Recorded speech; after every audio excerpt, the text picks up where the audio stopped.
Easy being the fastest quarterback you've never seen. I'll be right back. There's no quicker way to get into DFS. Play Super Draft today and see for yourself.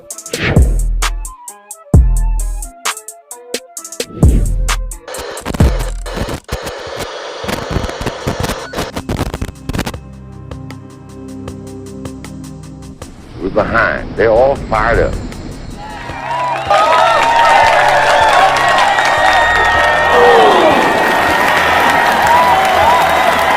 What we got to do? First place, our defense has got to go out there and take the ball.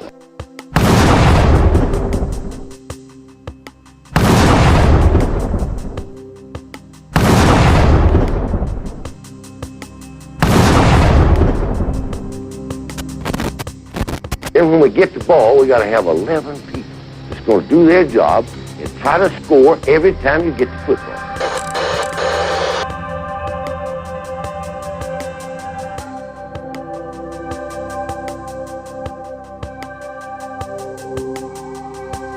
If we do that, we'll be all right. Do that, we'll be all right.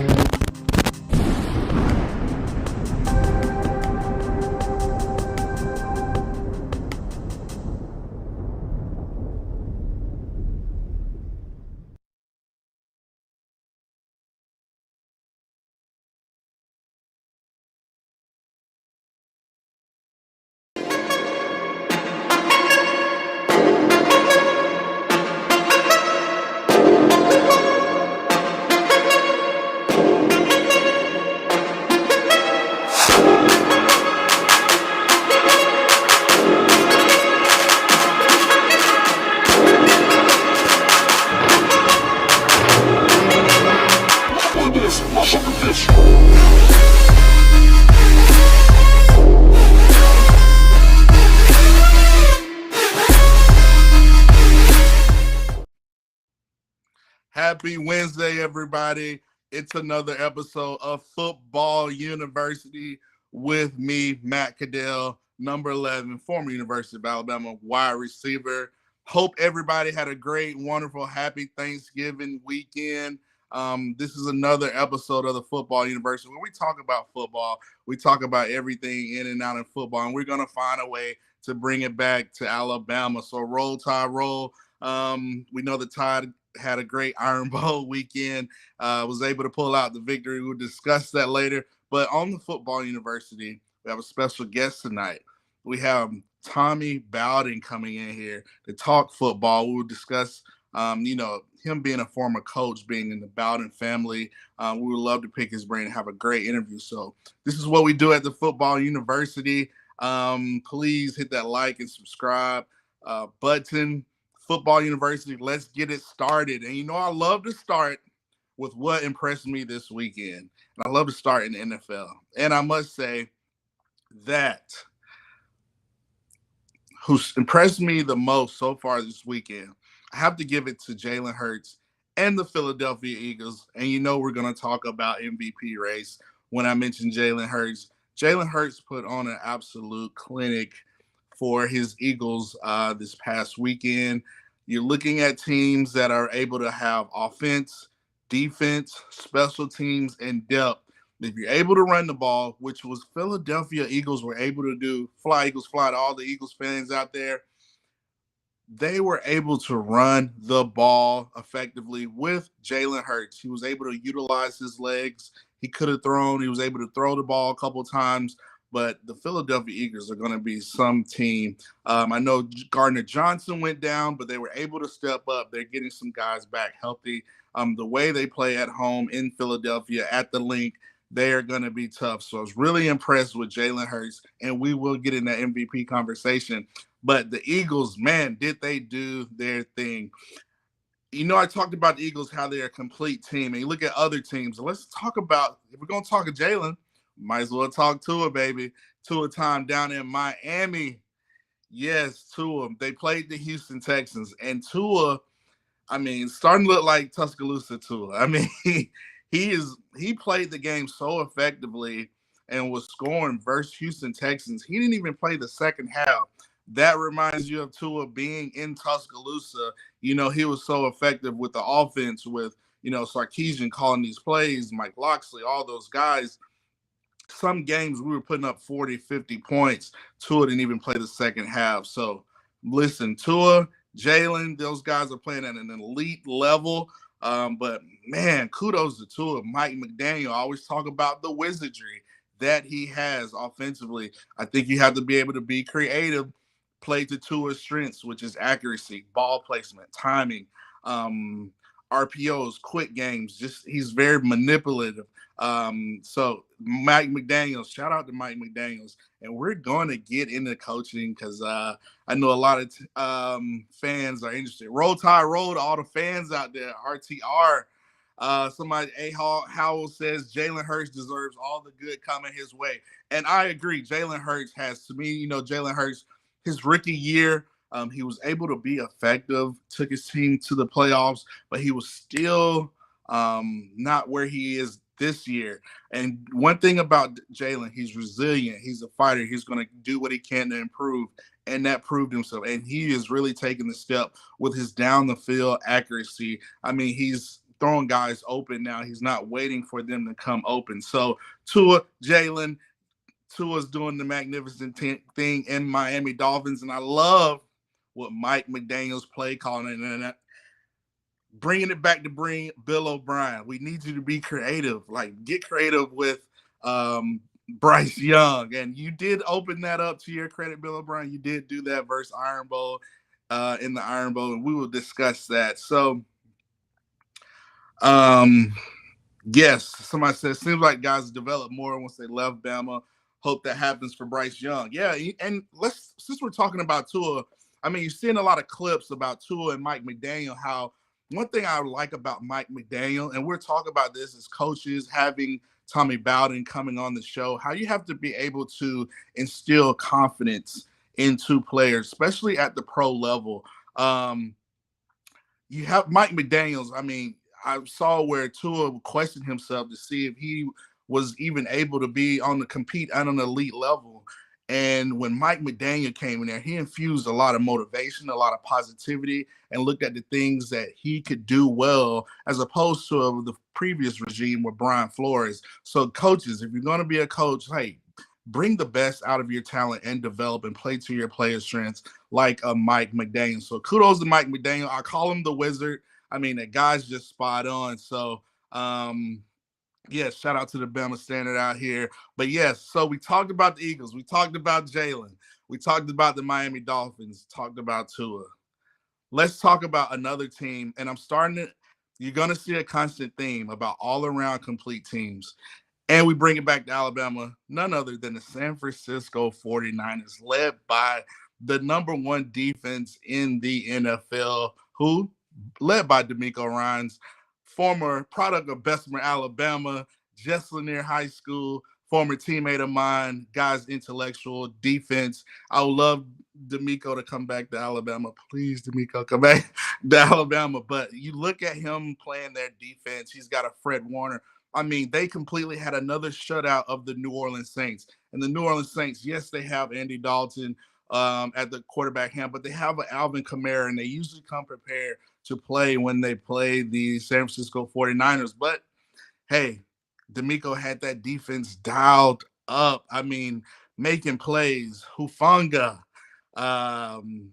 Fred Warner, Greenlaw. I mean, these linebackers are flying to the ball, reading their intellectual, seeing the play, things that have frustrated that at Alabama our linebackers are missing that frustrates us. I'm going to bring it back to Alabama. You're watching great linebacker play. They're physical, they're intellectual, and they go make plays. You watch the San Francisco 49ers. Their defense is good enough to go to the Super Bowl. So keep an eye on them. But like I said, DeMeco Ryans led defense, man. These guys are hitting on all cylinders. And shout out to the San Francisco 49ers. I know they didn't get much production from the offense. I think they only scored 13, 14 points, but very impressed with them. Another thing, speaking of the Dolphins and the 49ers, they play Sunday night. So that is going to be the game of the week for me personally.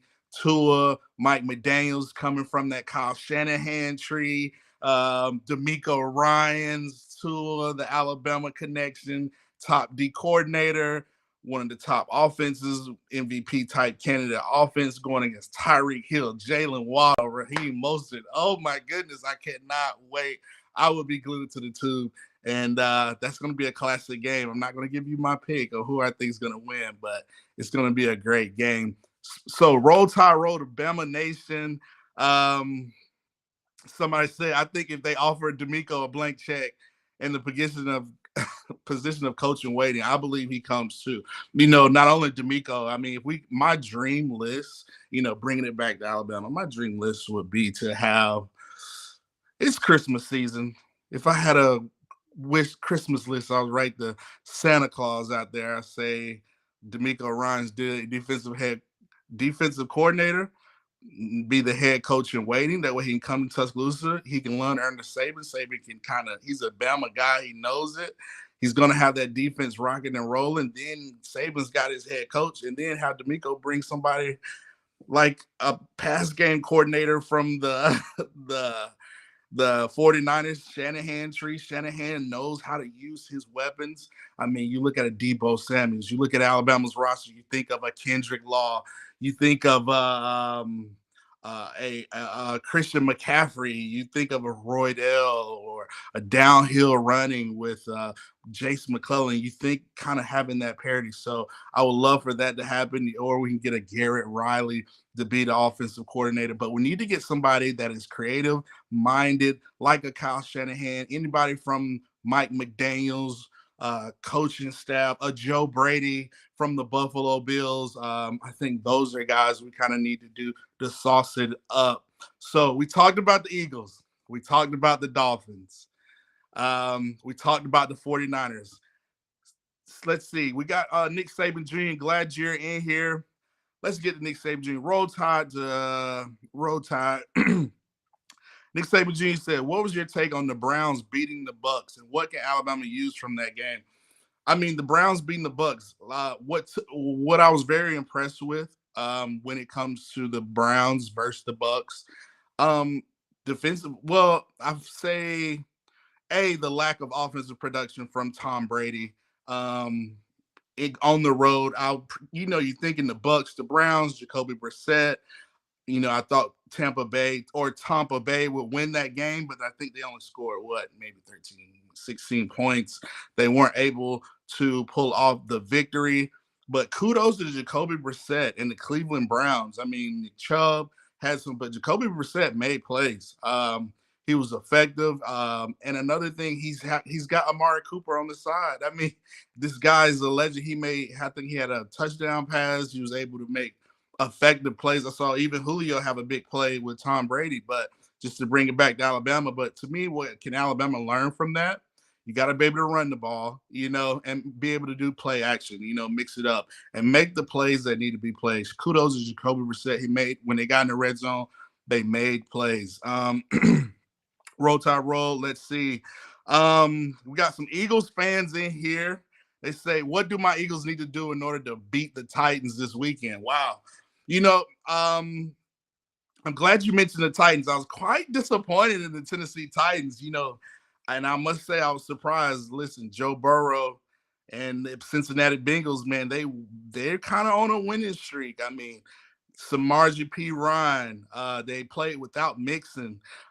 Those guys were out there, and they went into Nashville and took it to the Titans. And they did this without Jamar Chase. And, I think Jamar Chase is coming back this week. So you know how effective they're going to be when Jamar Chase gets there with that Joe Burrow connection. Us Bama fans, we know how effective they can be. So, hey, don't sleep on the Cincinnati Bengals. But, yeah, the Eagles fly to all the Eagles fans out there. I mean, I think the Eagles is going to have to continue to play their game.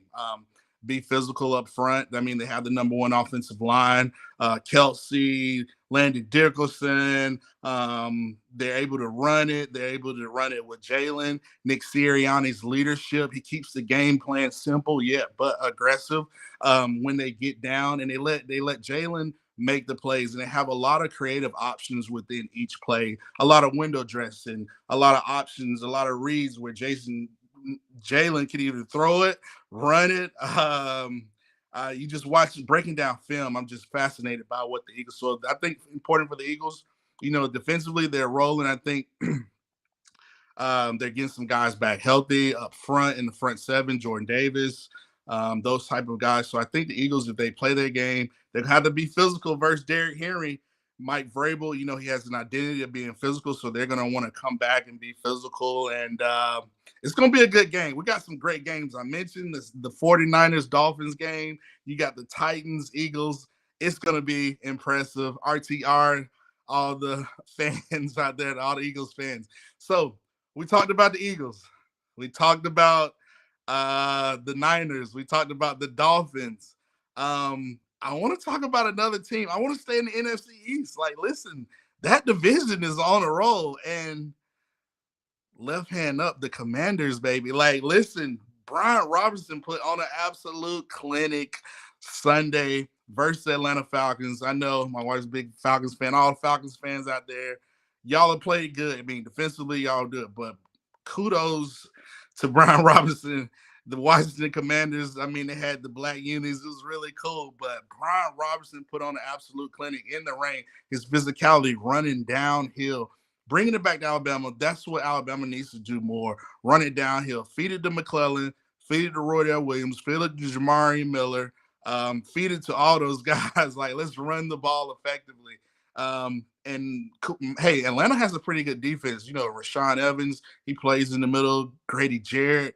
So this was a kind of a defensive battle, but kudos to the Commanders. And offensively, Tyler Heineke does enough, because I feel like the Washington Commanders defensively have one of the top 5 defenses in the National Football League, led by guys like Darren Payne, Jonathan Allen, Sweat. I think Chase Young's coming back. Fuller's been getting a lot of interceptions. So listen, don't watch out for the command. Listen, the Commanders were very impressive, and I love the physicality.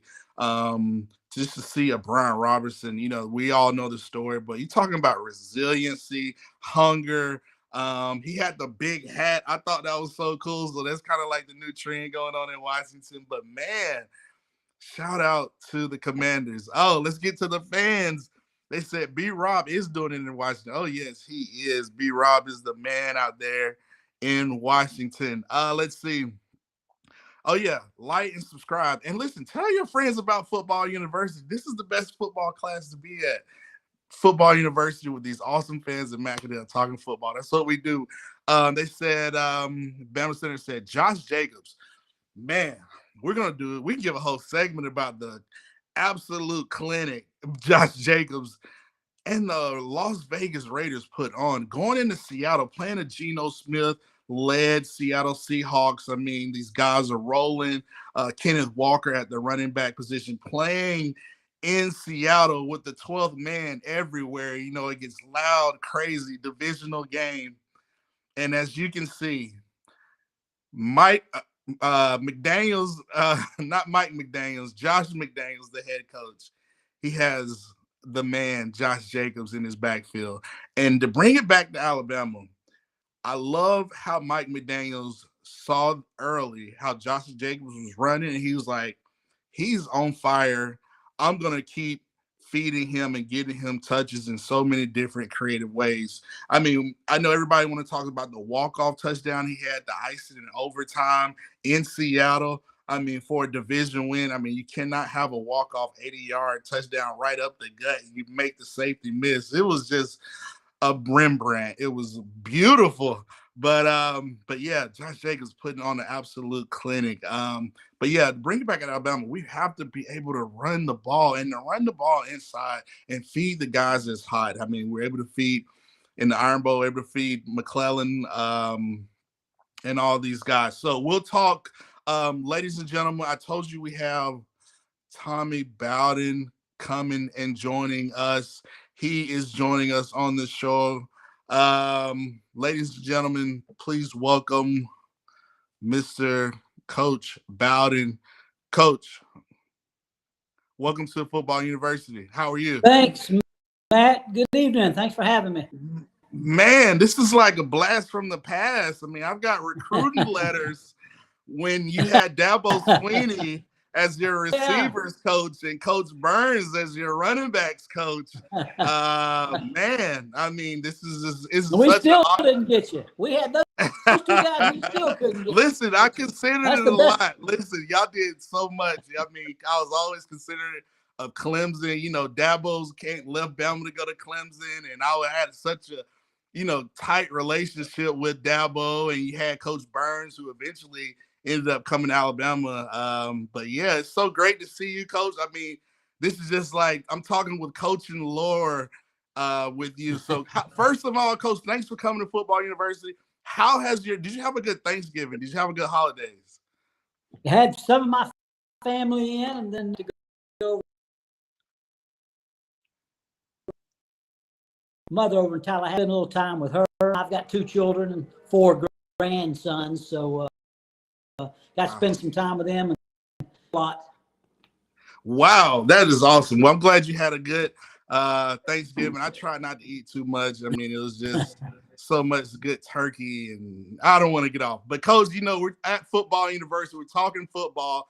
I started talking about you being at Clemson. Like I know your dad was such an inspiration. Now I got some questions just to talk about the legendary, the great Bobby Bowden. But like, what was it like being up at Clemson, having that long stint down there, being the head coach at Clemson? What was it like? Kind of who inspired you to really take on that position and help propel that program at Clemson? Matt, I coached at Duke in the early '80s. We played Clemson, and I said we Clemson more fans that in college football. Then I SEC, and I got a great football environment was. So after 19 years, there's about 8 jobs I picked out in my mind. I said, if I can eventually, God will let me end up one of these places, the best to me, being born and raised in the South.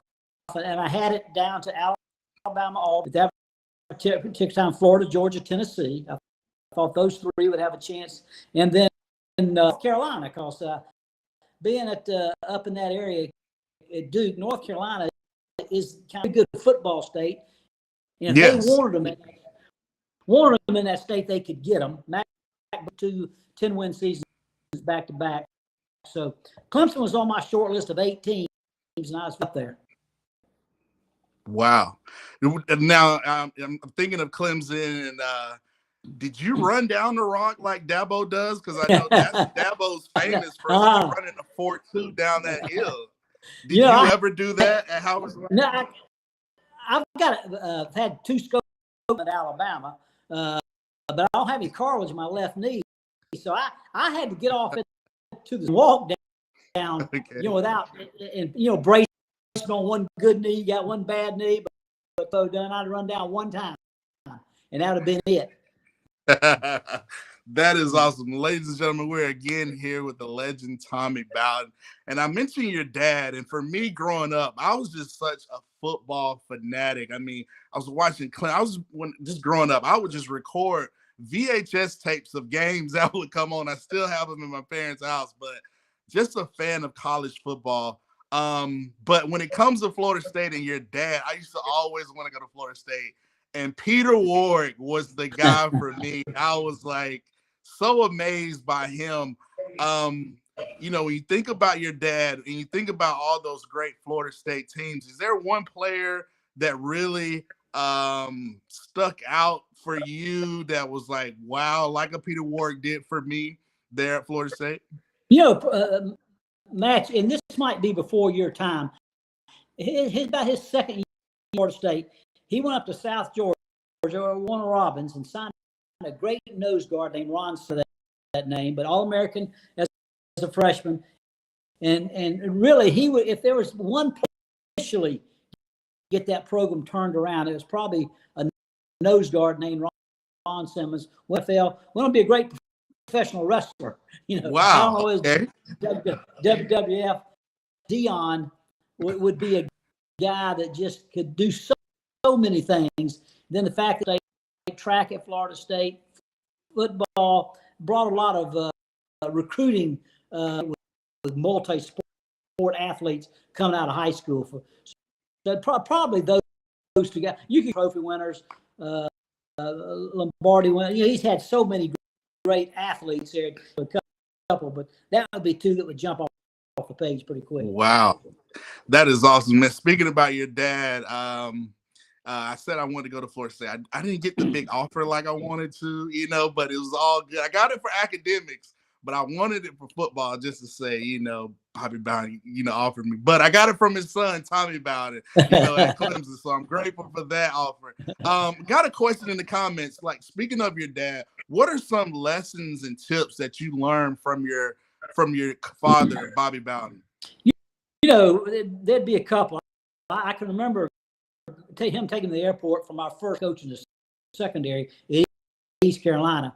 And he said, son, if you're going to stay in the profession, with patience, you better have perseverance.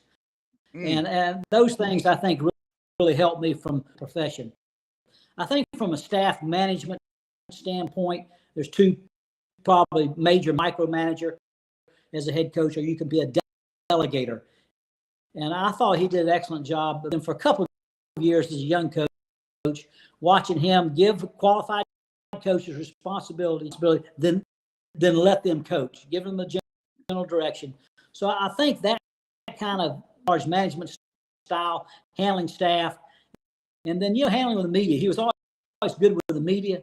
But my wife turned the lights out on me. I didn't pay my electric bill. But just 1 second. All right. All right, I got him back on. The staff, how to handle the staff, and how to handle the media up right here would be the I think the major things I learned from him. Wow, that is awesome. Call him, I would call him during the season, even when we played, because team discipline. Somebody got in trouble. What did you do? How long are you pulling shells? How much hitting are you doing? How many periods of contact? How many days of full pads? They're really helpful to me as a young coach for my first couple of years at Tulane.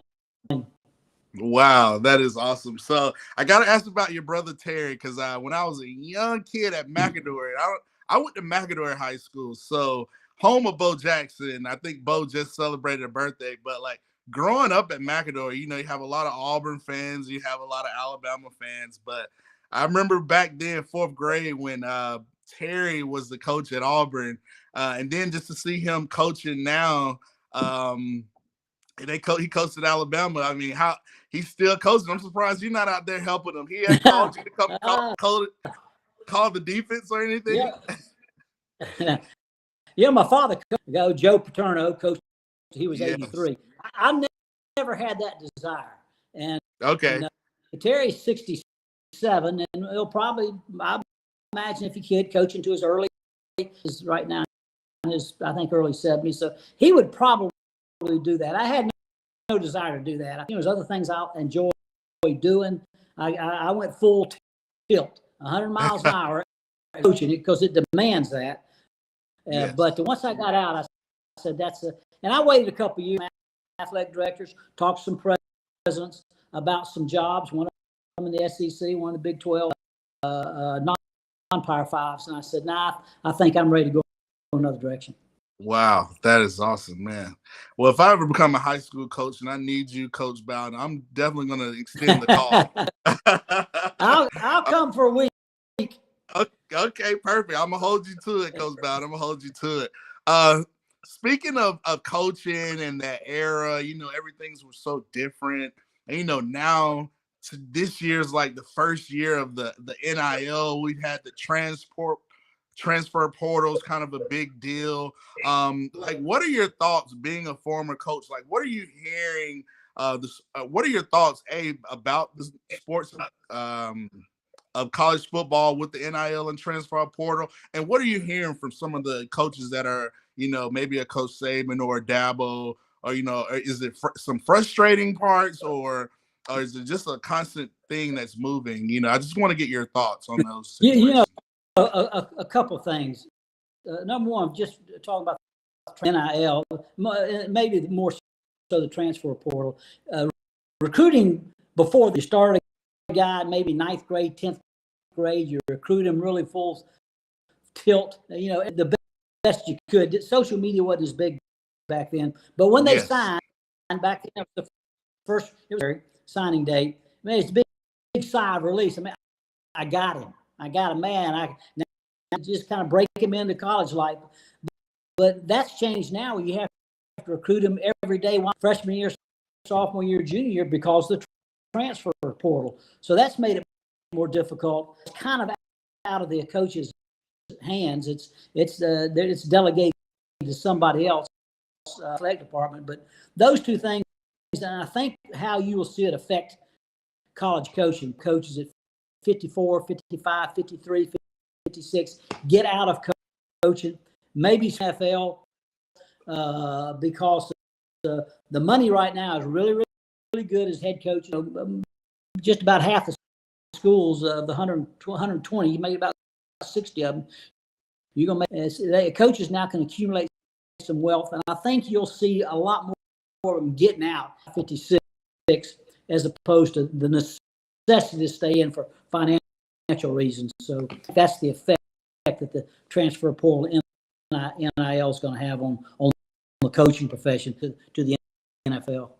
Wow, great insight. Thank you, Coach Bowden. We got a few questions from the fans. They want to know, first, how would you handle recruiting today? Like, if you're coaching right now in let's say a Power 5 school like a Clemson or Alabama or a Duke or whatever, how would you handle recruiting today in this NIL transfer portal, social media, different generation type of kid athlete? Well, I think that one of the biggest things now it's not that you weren't honest in the past, front and honest, because you used to be, once you got them on campus, you had them for under your wings, but now you don't. So you really have to be honest, because what process better happen when they get on campus. If it doesn't, then they're going to be gone. It's a redshirt year. Hey, listen, son, I think you develop. I think in 2 years you're going to be a good player or whatever. You better tell them up front, or they'll be gone. Some of those things, it's not so much got them, but you might not tell the whole story during the recruiting. So the social media has become so active. You better be, as you see this, you got somebody in charge of digital media, social media, this and that. So the aspect is one in the recruiting process that you really have to have an educated, personally designated to handle the social media, Twitter, texting, things like that the head coach doesn't have time to do. And that's why you see these support staff, 20, 30, 40 staff members to handle all aspects of recruiting. I think has always been the most important part. If you promise him to play wide receiver, he better play wide or wherever. And then at what point in time he's going to get on the field. Wow, yeah, great insight. Yeah, I think you do. I totally agree with you. I think the coaches that are having the biggest success right now in NIL are the ones that are straight up with the players, and they have a culture or organization that is going to develop the players. And I feel like if they keep the main thing, they'll have success. So, Coach Tommy Bowden, the legendary coach, we talked about how college football has changed with transfer portal, NIL, all those things. What is your thoughts about the state of college football right now? We have college football playoff, we have the 4 teams, but before I ask you how you think who's going to be in the national championship, what is your thoughts about the expansion going to a 12-team playoff and how it might affect the regular season? Two things. First of all, the 12 will be great. There's a tremendous enthusiasm right now about a 4-team the number of teams and the ripple effects when you add 12 teams. So I think that there's a lot of enthusiasm for college football right now from a attendance standpoint. Multiply it when you can add more people into the playoff system and go from 4. I think you're going to see, Matt, and I heard this 20 years ago that from a couple of coaches, Jackie Sherrill and Philip Fulmer. You remember the names you probably familiar I know with. those names. I heard them talk 20 years ago. Hey, they could see in the future your conferences, and there'd be a break off. You're going to have the haves and the have-nots. And right now, there's about each conference is about 12 schools, which would be 60 schools. And I can remember, you watch, there's going to be about 20 schools that are going to separate. They're going to have more money. They're going to have more opportunity. Now, NIL facilities, they're going to break away. I think college football is looking at soon a commissioner of college football like the NFL, and you're going to see those 60 teams from the non-Power 5, and I don't know what's going to happen, but I think they're going to get their own commission, NCAA rules, maybe even academic rules, NIL, trans nature, and really do some unique things. But I think it's going to get more of the student athlete as it used to be called. I agree, man. I'm just interested to see how it's going to affect the regular season. Like, do we go to, just 9 conference games, as you mentioned, those top 60 teams are separating themselves. Everybody's going to want to play those games and see those teams kind of play each other. And it's going to be interesting. But it's funny you mentioned Jackie Sherrill and Philip Fulmer said that 20 years ago. They're like prophetic in kind of seeing the future of college football. That is so interesting. So I was going to take credit, but I said I was going to take credit for that. But I said, but I can remember going to some nights, be around him and recruiting, and them talking about that. I said, man, that was pretty prophetic, as you said. It's happening now in 2020. It is. So speaking of the 60 teams, and you've got so much history in the ACC and the SEC ties, and what do you think of is going to happen with the NIL and, well, just the state of college football with those top 60 teams kind of separating? Are you going to think they're going to kind of break away from the NCAA, kind of create this super conference? Or like, what do you see the state of the ACC and the overall happening with those top 60 teams? Well, I think they'll be have their own rules.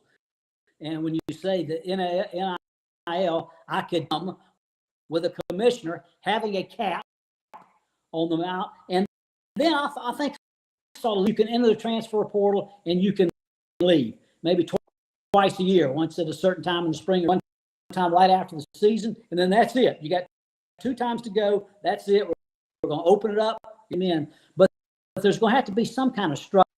Right now, it's the Wild Wild West. There's no really portal. They're trying to. There's very little with the NIL. You get a young man in America where the ability to earn income, and you're over 18 years old. There's very little you can do. The NFL has some structure to it. So you look at this new league with a commissioner. I think there'll be structure and transfer portal, and then and it wouldn't surprise those 60 teams only play each other. They don't play the non-Power 5s. They don't. They'll do some now. That's going to really hurt those schools. But I think you're going to see the team 60 play those 60 teams, and unfortunately, you're going to see some more separation between the non-Power 5s and the Power 5s, and that's where I think you're going to see a huge difference. Wow.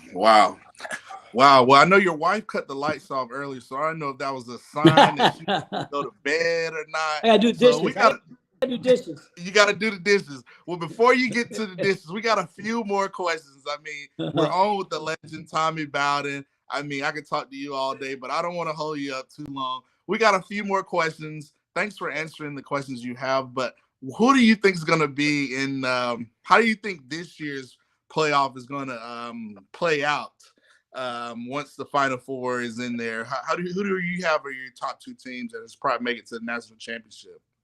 I think Georgia and Michigan. I know that's the easy answer, but when you look who they're in the playoff, the third and the fourth ranked teams in the playoff are TCU loses against Kansas State. Somebody else jumps in. They're going to be matched versus Georgia. Those two teams, they played really well. And when in the big games, Michigan did against Penn State, like Michigan did versus Ohio State, showed that they're ready, and they got a little taste of it last year. So I think that's a chance because of the fact that they're going to be matched against the third and fourth ranked off, and those teams I think have created separation between a TCU, a Southern Cal, even an Alabama right now. Yes. I agree with you. I think we're still going to have some type of chaos this weekend, and it's going to be it's going to be crazy. So it's going to be interesting. But Coach Bowden, we want to say thank you for joining us here at the Football University. Come back and join us anytime, and I'm going to hold you to that. If I become a high school coach, if I need you to come to practice for a week, I'm going to hold that to you, Coach Bowden. Hey, have a good weekend. Enjoy the games this weekend. All right. Thank you. You be safe. All right. Thank you. Ladies and gentlemen, that is the legendary Coach Tommy Bowden. Wow. Blast from the past. But that's what we do at the Football University here with Matt Caddell. Oh, my gosh. Fans, thanks for those questions. Thanks for those questions. But, yeah, man, just to get those answers and just to speak with somebody like Tommy Bowden was just legendary. And I think he gave us a lot of great insights. So, but yeah, since we're talking about college football, let's just roll with it. I mean, oh man, talking about college football, talking about the playoff, I was surprised with the playoff rankings. I thought Michigan would be number one, and I thought they would put Georgia at 2 because I thought Michigan probably had the most impressive win. But they had Michigan too. So, which is a little interesting. We know they had Alabama number 6. So I don't know if they're playing with us, and put Ohio State in front of us. But let's just go back to the crazy rivalry weekend. It started Saturday when at noon, Michigan and Ohio State, and Michigan went into Ohio State and took the buck out of the eye. I mean, they just completely annihilated, destroyed Ohio State, even without their best player. So kudos to the Wolverines. Go Big Blue. Harbaugh. I was surprised. I thought it was going to be vice versa. I thought Ohio State maybe early in the week. I was like, oh, Ohio State probably win. But then as Saturday, I was just like, we were all like, Michigan's probably going to win this game. And they put on the clinic. And so rivalry, Ohio State, Michigan. Some people say the Iron Bowl is the number one rivalry. Alabama took care of business, which they had to. I thought Alabama looked really well, especially offensively. I feel like Bryce was running the ball, using his legs. We were putting the ball in players' playmakers' hands. Kendrick Law, Isaiah Bond, Roydell Williams, Jason McClellan. Offensive line was physical. We kept running the ball. We were creative. Offensively, we had really smart checks. Defensively, I was still a little frustrated.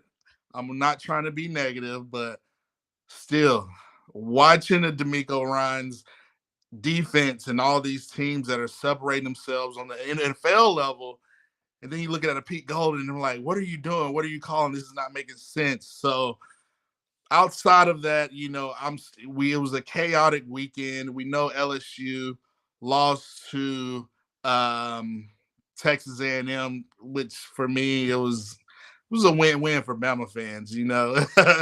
I kind of figure A&M will pull it off, but it just infuriates me even more knowing that we lost to LSU. Like, I'm sorry, we should not have lost to LSU. But yeah, a chaotic weekend. And listen, I'm still praying for more chaos. I'm still praying and hoping for chaos. I'm the one Bama fan that's hoping for hope that Bama finds a way to get in and make it happen and win the national championship. So that's me. I'm holding on, baby. I'm holding on dear hope for Alabama. So hopefully we have chaos this weekend. Hopefully Kansas State beats TCU. And not only that, they blow them out. Maybe a Purdue, Michigan upset, but maybe even more Utah, USC. So we're just calling for more chaos, chaos, chaos. Let's see. Question, Matt. Who are your two picks for the national championship game? Bama, and because I'm holding out. It's hard for me to say a team outside of the University of Alabama, Crimson Tide, Roll Tide, for a national championship. Like, it's just, I don't know. I know I probably need to do some therapy or something like that, but it's hard for me to say any team other than Alabama. So I say Alabama, Georgia, Alabama, Michigan. That's what I'm saying. I just want Alabama in there, as you can see by my passion. Let's see. Let's go. Great question. Somebody said no spy on Ashford. You would have thought we would have learned a lesson from LSU. I mean, yes. I mean, I think a lot of frustrations bringing it back to Alabama. That's what we do here at the football university. Oh, hit that like, subscribe button. That's what we do. But yeah, I mean, like I said earlier, watching a D'Amico Ryan, somebody who's smart, aggressive, intellectual, but he has coaches around him to develop his guys. He's putting them in schemes. But he teaches these guys, where to read, how to fit, how to be physical. And you don't see that on the Alabama defense. That's what Alabama's defenses have been known for. So I know it's a chaotic weekend. But like I said, D'Amico Ryans, I would love him to be the D coordinator at Alabama, be the head coach in waiting. But you would think Pete Golden would learn to put a spy on the running quarterbacks. But yeah, he keeps staying in this cover too, which I'm like, are you looking at the same film? Because you're on the sideline calling the plays, and you got to know that this is not going to work. But that's neither here nor there.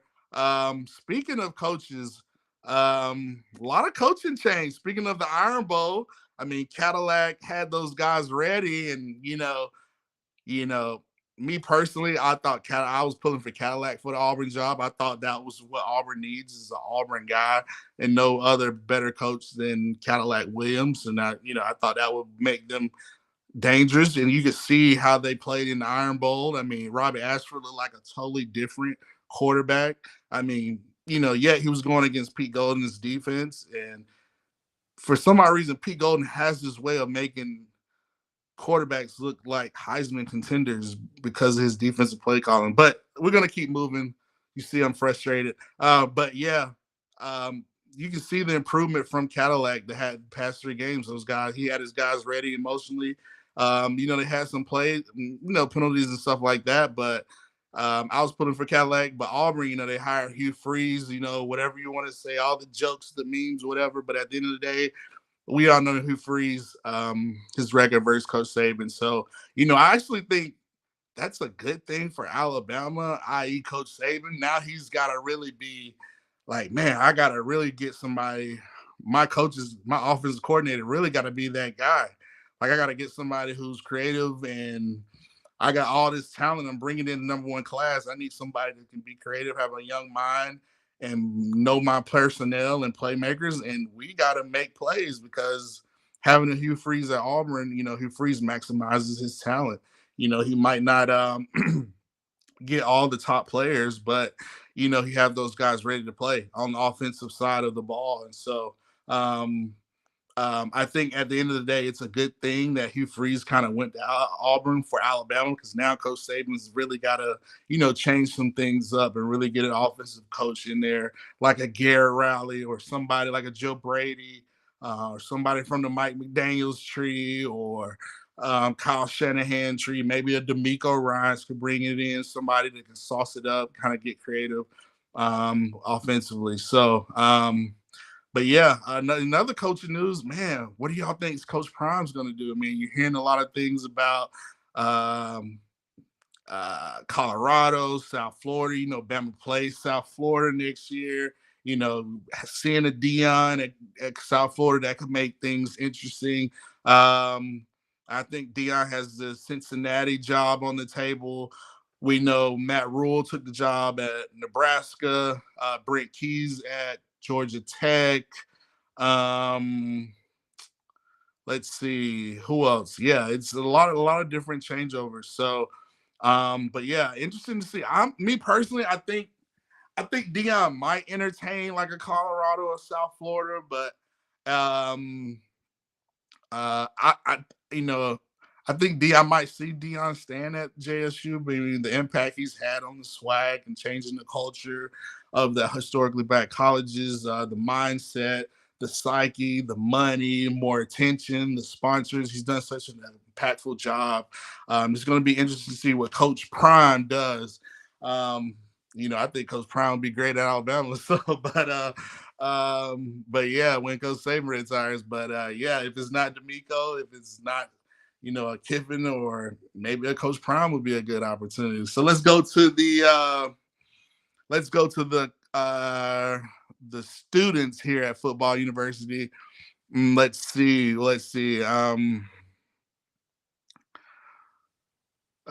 Somebody says it just doesn't feel right going into my birthday month with the possibility of not going to the playoffs. Yeah, this is uncharted territory right now. I mean, let's have a therapy session as an Alabama fan. We lose the national championship to Georgia in heartbreaking fashion. Okay, Jameson Williams goes down. Mechie goes down the SEC championship. We're rolling. We play Georgia again. I mean, we have the game. We're controlling the game going in the third quarter, and then we couldn't make plays, and we lose the national championship. And you're like, man, we have so many young guys returning. Bryce and Will Anderson and all the coaches are returning. So as an Alabama fan, you're already thinking, oh, we have 18 national championships, but this 19th national championship is going to be so special for us because we're going to walk through everybody this year. And that did not happen. I mean, we started off looking well. We still kind of had our, we played Texas and we were able to get out there with a victory. And then we play Arkansas, and Bryce goes down with the injury, and it's just like, we go and we lose to Tennessee, and that's frustrating. And then, we Bryce is still kind of hurt. We played Milroe, we squeaked through A&M and all this, and we lose to LSU, which is the most frustrating loss to me of the year. Even Tennessee, but man, it's been a rough year for Alabama for us to not be in the championship game. So this is uncharted territory, and I'm not used to this. And what's so frustrating about it is we should have had more competent coaching. Like I'm just not understanding some of the decisions, the coordinators, Bill O'Brien, Pete Golden, even Coach Saban. I mean, he's the head man. Like, this is your team, your organization. I didn't think he was more. He seemed more calm. That was frustrating as a Bama fan. So all this is just uncharted territory. I mean, we were able to win. Beat Auburn, beat Cadillac, but the games are just very kind of stressful and frustrating. It's not like we're just blowing them out by the second quarter, like we're, what we're so accustomed to. So, I mean, this is uncharted territory as a Bama fan, but hopefully my prayer, we have chaos and Bama finds a way to get in the playoffs and win a national championship. That will just, be so awesome. So yes, that would be so awesome. I agree with you. Let's get to some more comments. Somebody says if USC loses, we're in. I think not only do we need USC to lose, we need TCU to lose, and we need Kansas State to not only beat TCU but kind of blow them out. Like, let's make it look bad. Beat them by like 3 touchdowns. That way people are like, well, Bryce Young's getting healthy. Alabama's kind of clicking. I could see we put Bama and Ohio State into the playoffs. So Fingers crossed. I'm hoping Dion will replace Saban. Like I said, I think Dion will be a great option. D'Amico Ryans, I think you can bring him on as D coordinator. You know how the NFL is with, coaches and stuff. If D'Amico doesn't get that opportunity, I think Coach Saban, if not, offer him, you at least gotta try to offer him and say, hey, listen, you can be the D coordinator, you can make this salary, and you can be the head coach in waiting. And so I think that would be a good option. I talked about a Joe Brady or Lane Kiffin or all those different type of scenarios. They say, what do you think about Tom Harmon for the OC? Yeah, I like Tom Herman. He's kind of he's an up tempo spread type of guy. I mean, I like a Tom Herman. I mentioned Joe Brady because he had the way he had the LSU offense rolling. I think we kind of need to take, if we're going NFL, you kind of go with somebody who's a young guy, like I mentioned earlier, from a Mike McDaniels, Kyle Shanahan, or Buffalo Bills type offense where they're kind of the passing game coordinator. They're kind of a wizard, but kind of they're not the OC, but somebody that is really integral to the offenses. I would love for somebody like that. I just want somebody at Alabama that's offensively creative, can understand playmakers, and get creative and get these guys, get these players that we have, opportunities to be successful, like a Shanahan, like a McDaniels. So Tom Herman, I would take a Tom Herman. Let's see. They said Mike Tressel out of Cincinnati would be a good DC at Alabama. I mean, it's a lot of options. I know. Speaking of Hugh Freeze, and I know this is from a lot of fans, and Hugh Freeze had some laundry. We're not going to throw shade or anything like that, but if Hugh Freeze would get back in the SEC, Greg Sankey, can't Jeremy Pruitt come back to Alabama and he could be like our co-defensive coordinator, or be our head defensive coordinator and let Pete just coach the secondary or whatever? Can we make that happen and get Pruitt back to Tuscaloosa? That would be on my Christmas list. What would you all have on y'all Christmas wish list regarding coaches? Put it in the comments. Somebody says, I hope Dion replaces Saban. You hope Dion replaces Saban? I know. I'm just saying. I think Dion. I mean, he could do a lot. I mean, that would be a good option. I'm high on Dion. I think he does a lot for players. He's still coach prime time, man. I mean, every recruit in the world would want to come to Alabama, even more so. So somebody said Jeff Lebby, that used to be with Ole Miss, is our new OC. Yeah, I think Lebby might be at Oklahoma. I would like Jeff Lebby.